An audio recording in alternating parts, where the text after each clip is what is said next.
So here's a quick disclaimer before we go too far. We're going to be working on a truck. As you can tell in the title of the video, we're going to be doing some stuff with brakes. I am not a how-to channel on this. This is how I did it. And I'm filming this after I did everything because I want to make sure everybody knows that you're doing this, you're doing it at your own risk. I'm not taking any responsibility for anything. This is entertainment purposes, not a how-to. So enjoy the video.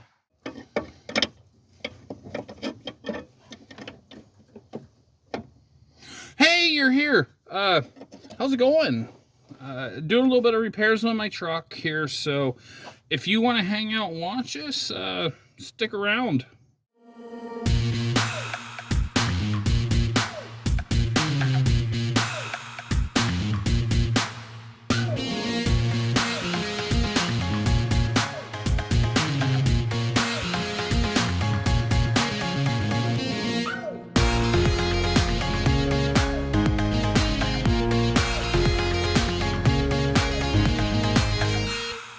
So I am doing repairs.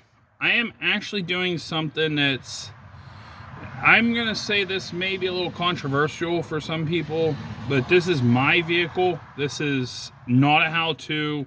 This is how I feel that it's best to repair something. So my truck's in 1996. I have 196,000 on it. I'm only driving this thing maybe 2,000 miles a year just because, one, is fuel prices. And two, this is mostly my winter vehicle, four-wheel drive truck that I can get around in the snow. So I have a bad brake pedal. I've replaced a lot of other stuff, and I didn't film it just because the fact that I just wanted to get it done. Well, I've come to the diagnostic conclusion that, here, I'll show you.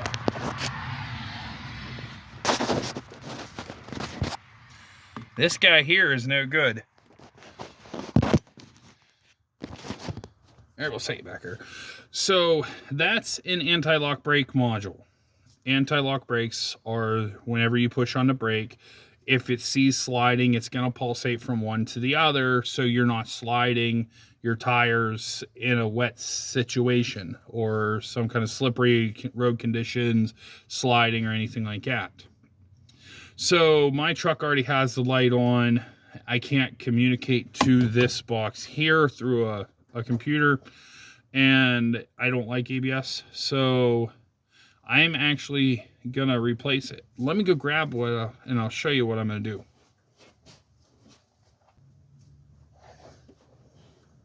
This is not just a shiny silver box. This is what they call a brake proportioning valve. So basically your lines come in from where my hand's at. This is a brake master cylinder. Everything comes in from there. When you push on the pedal, it basically pushes fluid into your brake system. And now I know that some people that watch this video probably already know, and some people don't, so that's why I'm gonna go through it. So if you do know what I'm talking about tech-wise and stuff, it's okay, you can skip along a little bit. So for everybody else, is when you push your brake pedal, you're pressing a little plunger that's pushing fluid, your brake fluid, into your system to engage your brakes. Either a piston where it's squeezed together, or brake shoes where they go apart into a drum. So the analog brake module is, as I set that down, the analog brake module, the lines come from what they call the master cylinder, like I said, goes to there, and then it goes out and sees how it's fit. If it sees a sensor showing that, say, the right front wheel spinning or is sliding and the left front is not, it'll switch the brakes over. It'll basically mess with the pressures, and less pressure on one side, so it'll freeze up to more the other. So this here is what they used to use in old school days. And my Oldsmobile Delta 88, in fact, that was the car that I used to do as my intro. That car takes one of these. I've already replaced that on that years back. So you have your two lines that come in. This line goes to the back wheels, which I have an adapter. I have to adapt this down to the line. One of these fittings here and one here go both to the front wheels. Then you can go, and it's the same exact brakes. You're just not needing or using that, you know, anti-lock brake system. So this is not, like I said, it's not a tutorial. This is just something that I'm going to do. And I may not film all of this, or you may not see all of it, just because it's probably going to be a long system, because I have to make new lines. I have to crimp new lines. And of course, bleeding the brakes. So let's get to it. First off, there I am. Hey, I'm right here. First off, we have to get the lines off the master cylinder. These are special. A lot of people know this. Line wrenches. They slide right on there. Just go like that. Just like a regular wrench. They just have the end cut out so it. There we go. And it just allows it so it doesn't round the bolt off, or the nut. And I figured that was going to happen. I'm going to have to replace the one line. But I already knew this, so I have line already. Yep. So what I'll do is, we have those. Let's get these other ones freed up as well. And yes, you'll be hearing motor noise. When I'm over here by the garage, I'm usually working outside. So, unfortunately, you do get a lot of motor noise, or like car noises and stuff, and the occasional dog in the screen. So,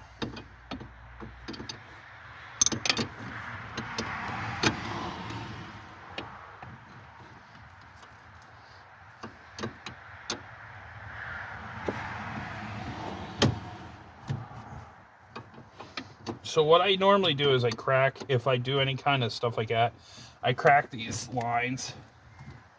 Gives you a good idea what's going to break and what's not going to break. And then you can go and take a wrench. You can actually use like a stubby wrench, a regular wrench, whatever you have, and go from there, you know, in the lines of removing and putting in. I've already sprayed all these lines with a penetrant. Actually, in fact, the penetrant's being my tripod right now. It doesn't really soak a lot into stuff, unfortunately, but it's kind of there for emotional support. We'll put it that way.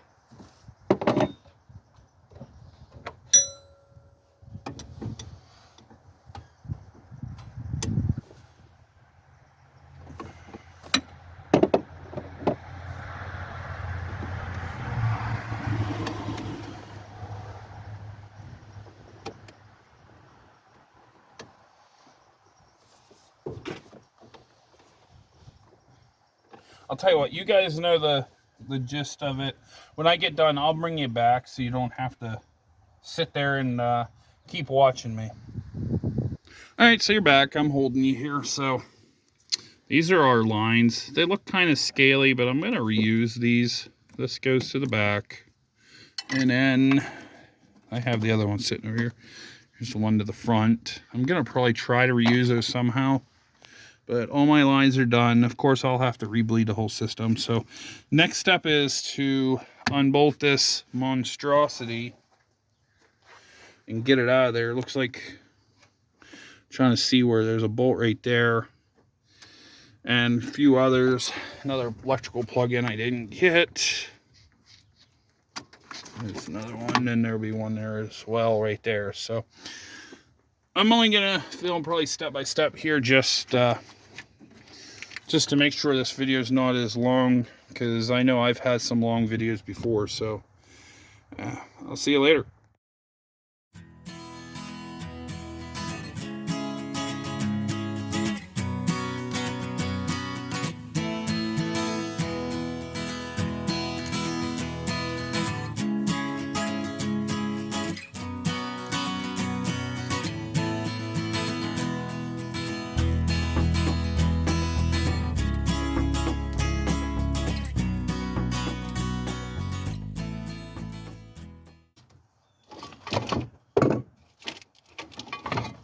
There we are. It's liberated.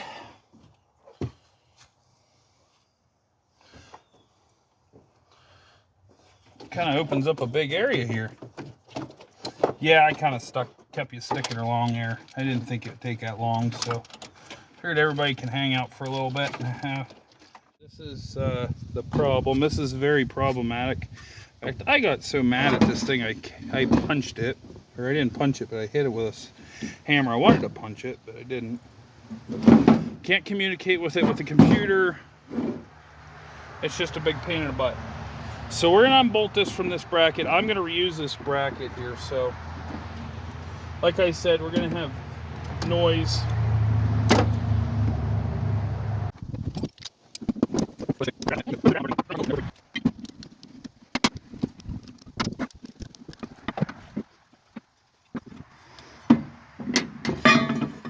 Alright. Let's head back over to under the hood. I'll show you what we're going to be doing. So I'm going to take the plate and mount it back to where it was so I can mount my box onto it. So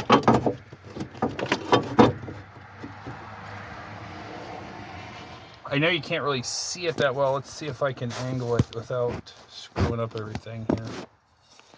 But that plate sits right there. Then what I'll do is I'll mount my box right in there. If I need to cut stuff, you know, so be it. But we're modifying. We're doing some. I'm not saying backwoods ingenuity. I'm just saying we're fabricating. I'm just gonna put a couple bolts in here just to hold it in place. So, give me an idea where I want to mount. Probably like right here. You always want the proportioning valve lower than the master cylinder. So, something like that. I'm lower. I don't have to worry about it. So what I'll do is I'll get like a scribe or something and I'll mark that out.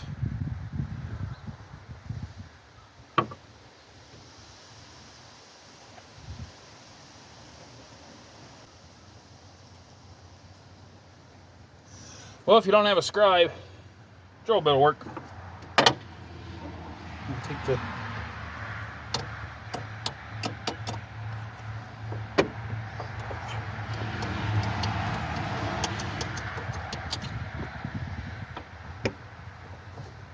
Yep. Now let's take that off. I'll drill a couple holes. And I'll have to, of course, mount those somehow. I'll have to figure out something because I'm being flush. If I have to modify the mounting here, that's fine. I can take and cut it out with like a grinder or whatnot. So let's drill these holes and see what will work. After some cobbling around, this is what we come up with. It's not pretty, but it's gonna work. So let's take this. I just want to be careful. There is some sharp edges. I just left them on there, honestly. Wasn't really worried about it. See where the two bolts would sit.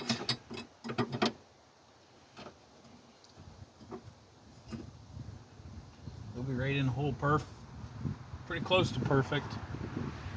Next, what I'll do is we'll bolt that proportioning valve up here. I'll bring it out, and like I said, it's kind of a windy day, so I'm really careful even more. So I drilled the holes already.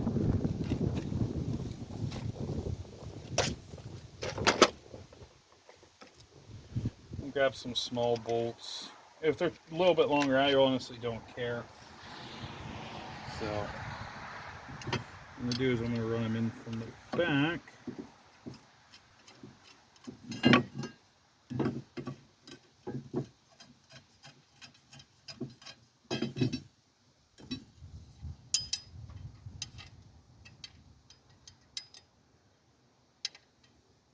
I gotta clean that hole. I'll bring you guys right back. Alright. Just that.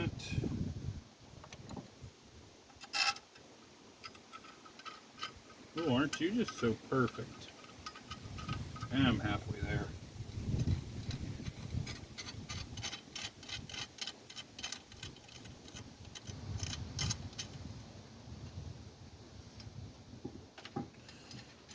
And that'll just mount just like so. Perfect. I mean, that's like it was made for it. Let's see in my assortment if I have a couple flat washers. Oh man, looks like it was made for it. How about that?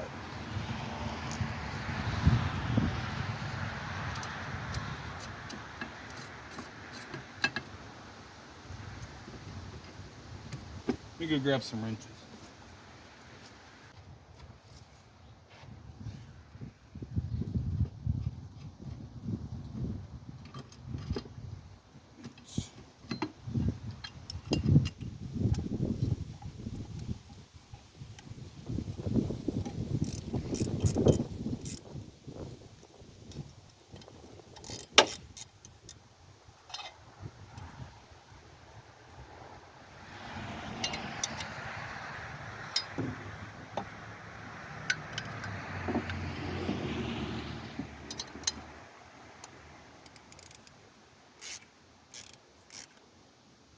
Don't need it crazy tight, just nice and a little snug.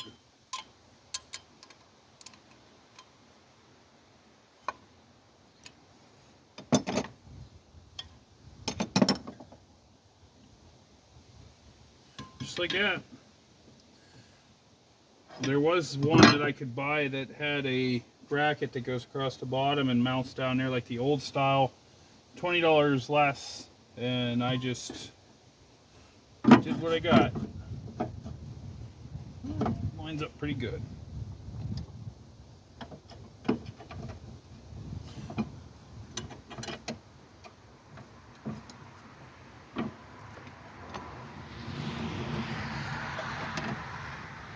In all honesty, I don't need to put all 4 bolts in this bracket either. If I couldn't, just want to line up.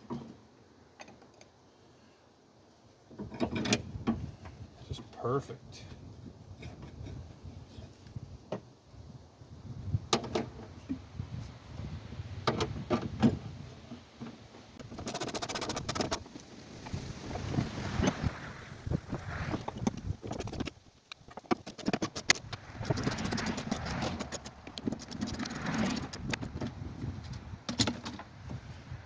Wouldn't be for the fact of all the cobbled up looking job I did there on the cutting. It almost looked like it was factory. Let's get it plumbed in. So top 2 lines going in. Gotta be careful here with these factory lines too. I might not be able to run these like I thought. Yeah, maybe I can.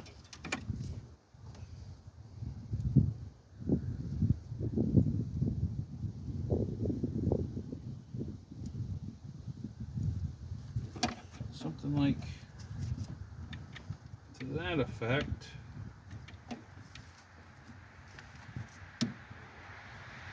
After I get the line freed up here.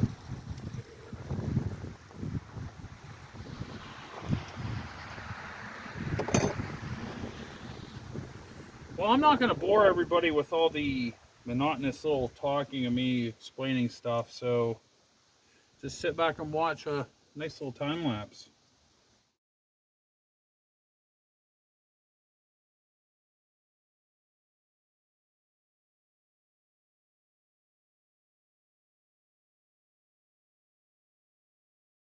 Well, as you've seen on the hyperlapse, I started working on these lines and I knew this was going to happen, but I'm going to bring everybody back here once I get everything done. I have to flare lines and remove or change some stuff around. If you are interested in that, leave a comment down below. I will show a video on how I double flare and also metric bubble flare or bubble flare lines without a bubble flare tool. I can do those videos as well if that's something that everybody is interested in. So I'll bring everybody back once I get this stuff done, because this is one of those long, tedious processes, and I figured it's something that not a lot of people want to see.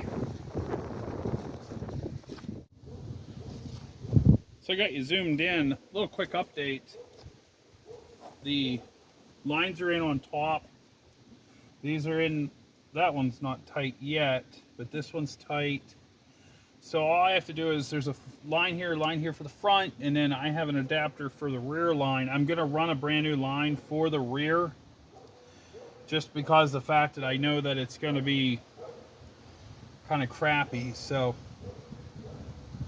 I'll bring you back here. I think I am going to run another line for the pass or driver's side. I have some nickel copper alloy line, which is the good stuff. I'll get you zoomed out here. Actually, I forgot about that. You're kind of right in there. Okay. So the line going to the left front wheel, I think I'm going to replace these lines here. I'm just going to tidy them up somehow. I think I might just zip tie them up here to the system. It'll be up like that when I'm done. So I'm going to do more of that off the camera, and I will bring you back whenever I get a little bit more completed, give you an update. So I brought you back here. Got you zoomed in a little bit as well. As you can tell, there's tools everywhere. It's just a big old mess. The lines are going in and then going out. I made a new line to my driver's side front wheel just because I was in here and it looked a little grody. Now I need to run a line to the back wheel. This is too big of an adapter. And this line here, I don't really trust it back here. I have new line. I'm going to run new line. That's not a problem. But I have an adapter that will go in there. This here, of course, you guys are zoomed in really close. That's an adapter. That adapter will screw into the back of this proportioning valve.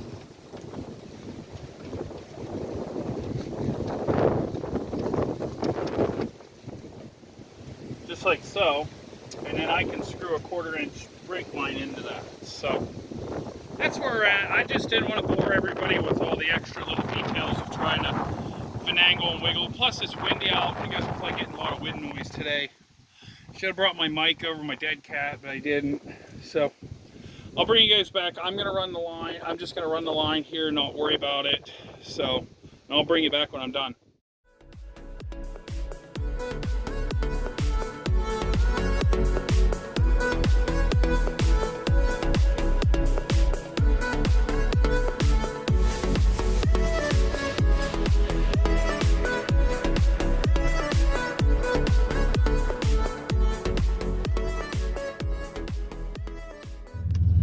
All right, let's take it for a ride. I'm only going to drive in the yard, so I don't have to worry about safety precautions and stuff. Oh man, that's a lot better. Feels good. I may run 5-10 mile an hour at most. It's a lot better than what it was. There you have it. We got the brakes going on the truck. That's how I did it. Now, I'm not doing a how-to or anything like that. I don't advise anybody else to do it. This is just for entertainment. I have to put that disclaimer out too. I'll probably put one at the beginning of this video as well, because the fact that I don't want to get sued. We don't want to lose the channel. So we'll catch everybody later. More big things to come with the channel. We are also doing Friday night live streams. If you have your notifications on, you'll know when I come up. And if I post or something on the community tab, you'll know it as well. So ring that bell and check out more things that are coming your way. We'll see you guys later. Have a safe one, and God bless.